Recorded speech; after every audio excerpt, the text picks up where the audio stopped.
Hello, I'm Michael Verney and welcome along to the Indo GAA Podcast with thanks to AIB. AIB is at the heart of Gaelic games across both club and county, and in 2025 they're celebrating a decade of sponsoring the All-Ireland Senior Football Championships.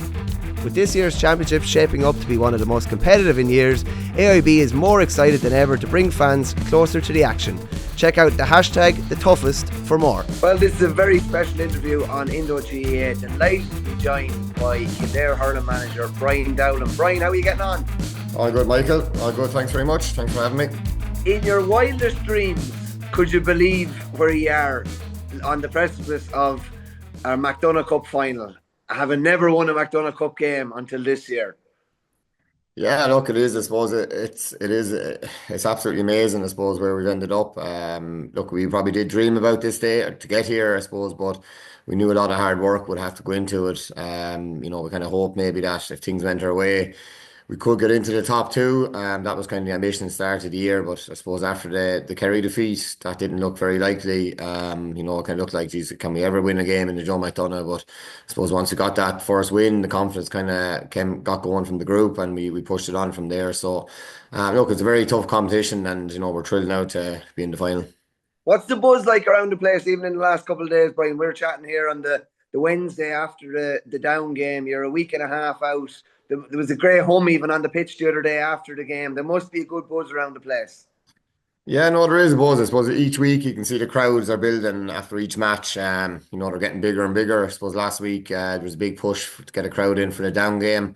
We knew that if we got the victory there, we'd be in the final. So there was a decent crowd on Saturday, and they really got behind the team. And there is a following there from parents and family members that go to every single match, no matter whether it's down Derry or in Newbridge, they're at every game. And but there is extra people now starting to follow, and it's great seeing after a match on Saturday there's young kids poking the ball around. That's brilliant to see, and these lads are inspiring. Hopefully the next generation, yourself in Offaly there, you can see that the lads have plenty of heroes to look up for, and we want that in Kildare as well, that the lads are looking at the likes of Jack Sheridan, David Coulter, Cotton McCabe, and they want to be them in the future as well.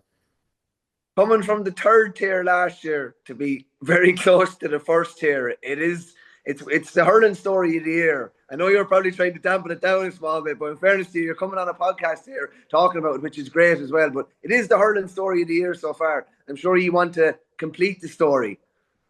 Yeah, look, I suppose where we've come from last year, winning the Christie Ring. I suppose the pressure was on us last year to get promoted to the Joe McDonagh, and look, to be all and end all, I suppose, was to stay in the Joe McDonagh. We couldn't afford to go back down. I really think it would have been at the end of this group. I think a lot of players might have moved on.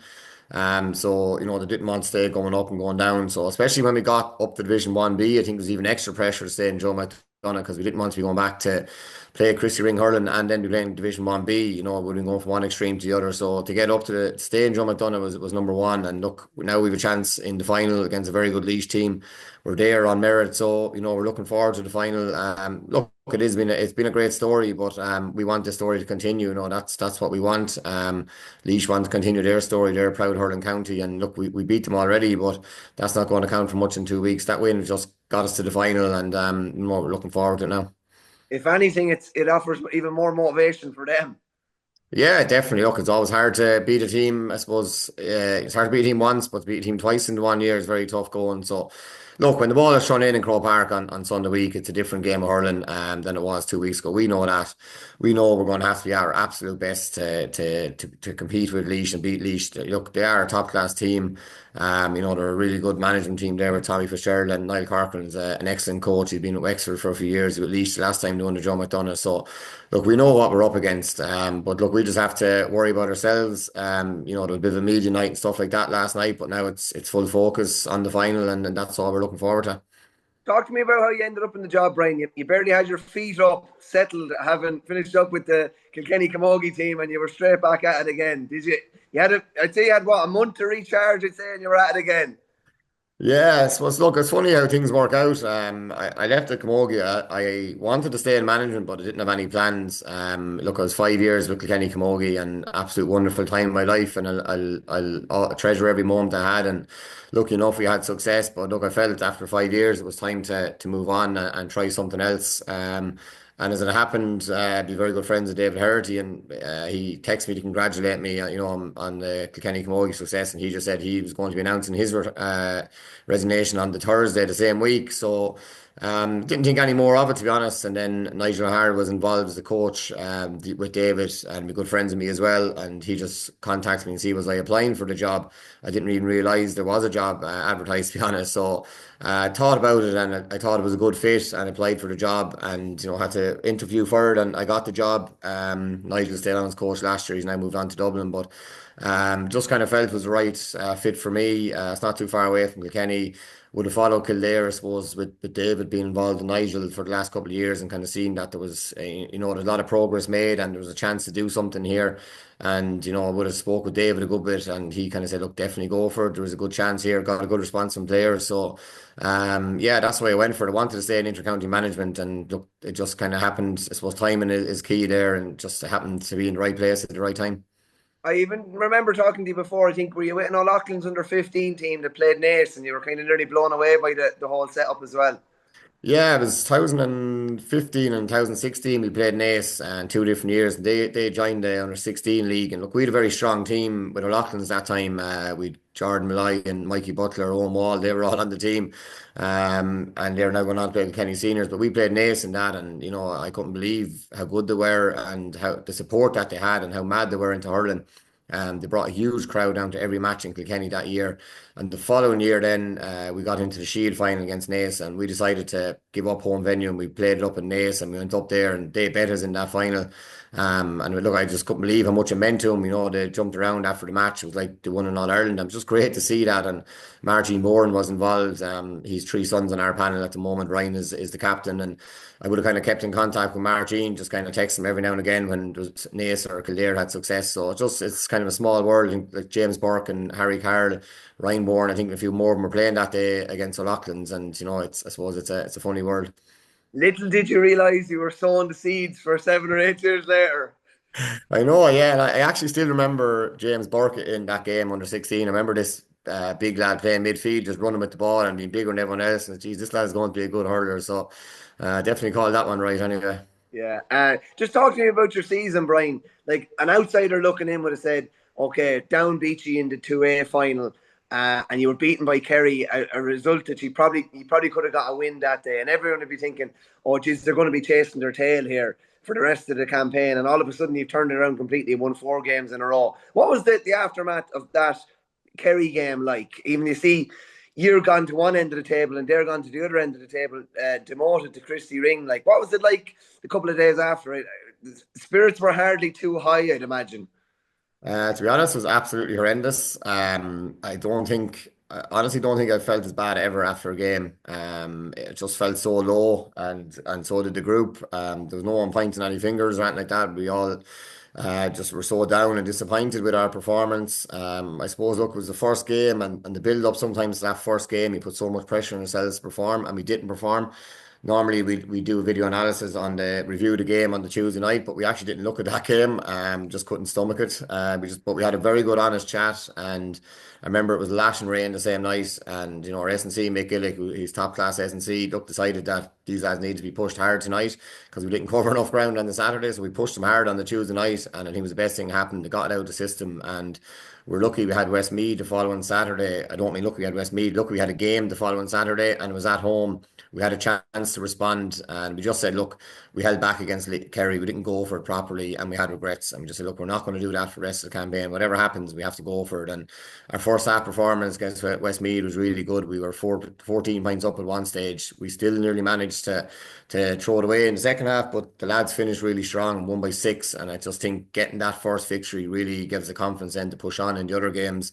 So I think looking back, the Kerry game wasn't a plan, but I think it was the best thing that ever happened to us, because I think we have a reference point now for the year that if you're not tuned in any of these games, you have no hope of winning.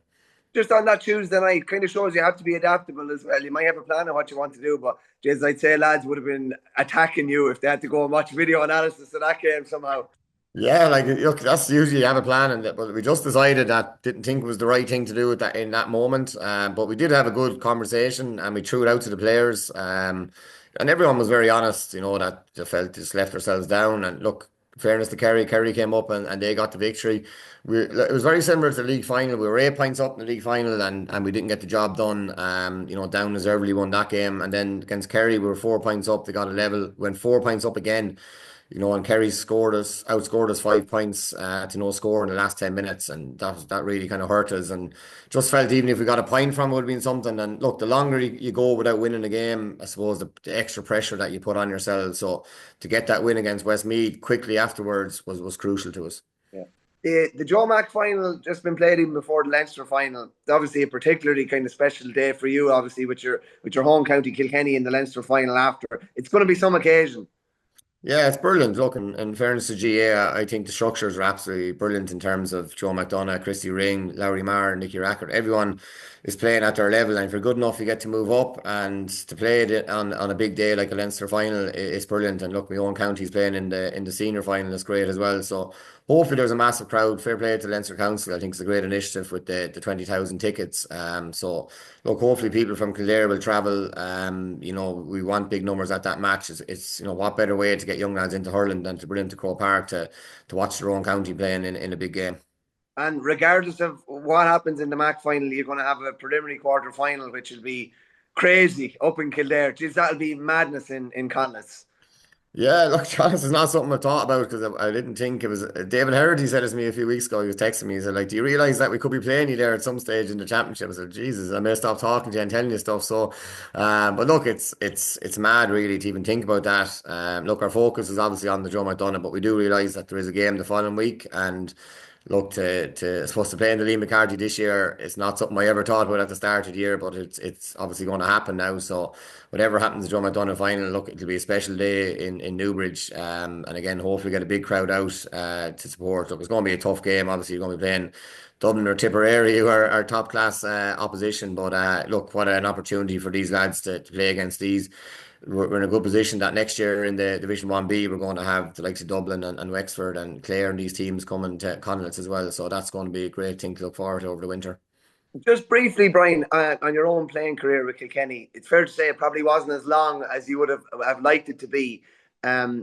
Did management and going into coaching and that help fill a bit of a void there? You would have started quite early with O'Loughlin's. You obviously had a long playing career with O'Loughlin's. But are you doing things in management now that maybe you would have liked to have had done when you were as a player yourself, if you get me? Yeah, no, look, it's definitely a short career only at Inter-County. Look, it was there for 2 years, I suppose. It was a dream all my life to get called into Kilkenny senior panel. So when Brian Cody called me in, I was only out minor, 18 years of age, and I was on it for 2 years, and then just broke my ankle and I kind of lost form for a while. And I kind of felt maybe I would have liked a little bit more time, but there were so many hurdles coming through in Kilkenny that if you weren't performing, you were gone, and that's just the way it was. And back then it was so different, it's not like the way it is now. The psychologist now, you're talking to lads the whole time. Back then you got very little feedback on where you were going wrong or what you were doing right. So it definitely suffered from it, confidence wise and that. I suppose I got into coaching in an old school of mine in Dublin, Closh Dana, and got involved in the team, and we went on to win the Leinster B college's title, senior title that year. A couple of famous Dublin footballers were actually there. The Basquells were on that team, and Niall Scully and a few more lads were involved in the school. And I just got a great kick out of it. And then I got involved in my own club under 16, minor, under 21, for about 5 year period. And came lucky to work with brilliant hurlers like Mikey Butler and Conor Heary, Owen Wall, and these lads, Jordan Malloy. And to see them lads playing for Kilkenny now, you'd be really, really proud of them. But that's where I got a kick from, and it probably. And my own playing career probably suffered a bit from it because I got so much into the coaching. But look, I don't regret it. I love it. And then Anne Downey called me to get involved with Kenny Camogie, and I suppose that was the next stage for me to really push on the management side of things. So look, I get a great kick out of it. There isn't anything like playing. That's what it's all about. But look, it's as close as you're going to get. He said there's a void in your life, as you know yourself, when you give it up and stuff, and you want to do is stay involved. I didn't miss playing because I was so invested in coaching and managing, I suppose. Do you, because maybe it wasn't the thing back then, do you really like the one-to-one now with players and talking to players, and particularly maybe after a bad day or an injury or whatever? Is that part of the job you kind of really revel in? Yeah, definitely. Look, and you have to do it. It's when you have a panel of 35, it's very hard to get to everybody, at every moment. But you do try and stay in contact with lads as much as you can and try to give them as much feedback. And look, we leave it fairly open to lads. Lads come looking for feedback as well, why they're not playing, why they're not in 26s. But try to be honest. We would have sat down with all the players at the start of the year for one-to-ones and stuff. I think they're absolutely brilliant to find out what lads are thinking and to get our points across what we want, and then we move on from there. So like when I was playing, I suppose that wasn't there. There was no psychologist. There wasn't anybody. You basically had to decide yourself if you played well or not. There was no video analysis. There was nothing like that. So you're kind of left to your own devices, and I suppose that can be hard as well when things aren't going well. You do need somebody to talk to. I was very lucky. Brother Damien Brennan came into my life in 2006, but probably a couple of years too late for me. If I had to have him when I was playing with Kenny seniors, I think I definitely would have had a longer career. I would have Master imagined. psychologist by all account, Brian. Sorry? A master psychologist. Yeah, no qualifications really in anything, but look what that man has done for me and many Kilkenny hurlers is unbelievable, and not even Kilkenny hurlers, but in people in general. I wouldn't be a teacher without him. I wouldn't be a manager without him. I owe him absolutely everything. He's just the confidence he gave me to, I suppose, push on and do these things. I'll always be forever grateful. Have you allowed your mind to wander if about potentially getting the result and what that would mean, or do you have to kind of stay kind of cold and calculated? No, not really. I think you have to focus on the match. Look, I suppose obviously it's there in the back of your mind. Like, I suppose all last week it was in the back of my mind that we could be in the final. I suppose last week was tough because, we knew that we had one foot in the final, but we weren't there yet. And as it turned out, if we didn't do our job in Connacht on Saturday, we weren't in that final, and that would have been absolutely devastating. But look, we're there now, and look, we're like Laois. We have a chance of winning and a chance of going up into Leinster Championship. So we're not thinking about what's there. We're just thinking of trying to perform on the day. I know that's a cliche, but that's what you have to do. There's so many distractions when you get to a final in Croke Park, but look, you have to put them to one side and just focus on the game. And it's just a great occasion to be involved. You want to be playing on the big days, and it's great for these Kildare players now for everything to put in, and not just for the players, but the people who put huge amount of work into Kildare hurling over the last number of years. Like Colin Nolan and John Burke, Martin Bourne, John Doran, Paul Divley, Adrian Kinsley, Owen Staples involved in underage teams. They've put in so much work, and for them people now to see these lads playing in Croke Park and a Joe McDonagh final is going to be special for them. What can other counties learn from Kildare, Brian, and what they've done, and all the underage structures and the effort and time and good people around the place? It's like it is hopefully set a template for other counties that they can follow. Yeah, so look, I suppose you just have to try and get the right structures in place and have the right people. There's a lot of good people working in Kildare, and get good underage, I suppose, coaching systems going, and get good underage coaches involved in clubs. It's great to see when you go. I was in St. Lawrence's club last year there. We just brought the Christy Ring down a couple of weeks after it, and they wouldn't be known as one of the well-known hurling clubs in Kildare, and just to see under eights and under tens, under 12s training that night was absolutely fantastic to see, and having young lads coaching them as well was absolutely brilliant. So I suppose getting the right coaching structures in place and development squads, and try get into the schools as much as you can, and I suppose getting people to matches. I think that's the best way of getting youngsters involved in hurling. Go to the matches, get parents to bring them to the matches, and see that, look, this is what it's about. And look, there's nothing better than being involved in GAA, and it's absolutely fantastic. So there's no guarantees, I suppose, with success. But I suppose try to get the right structures in place is definitely the starting point.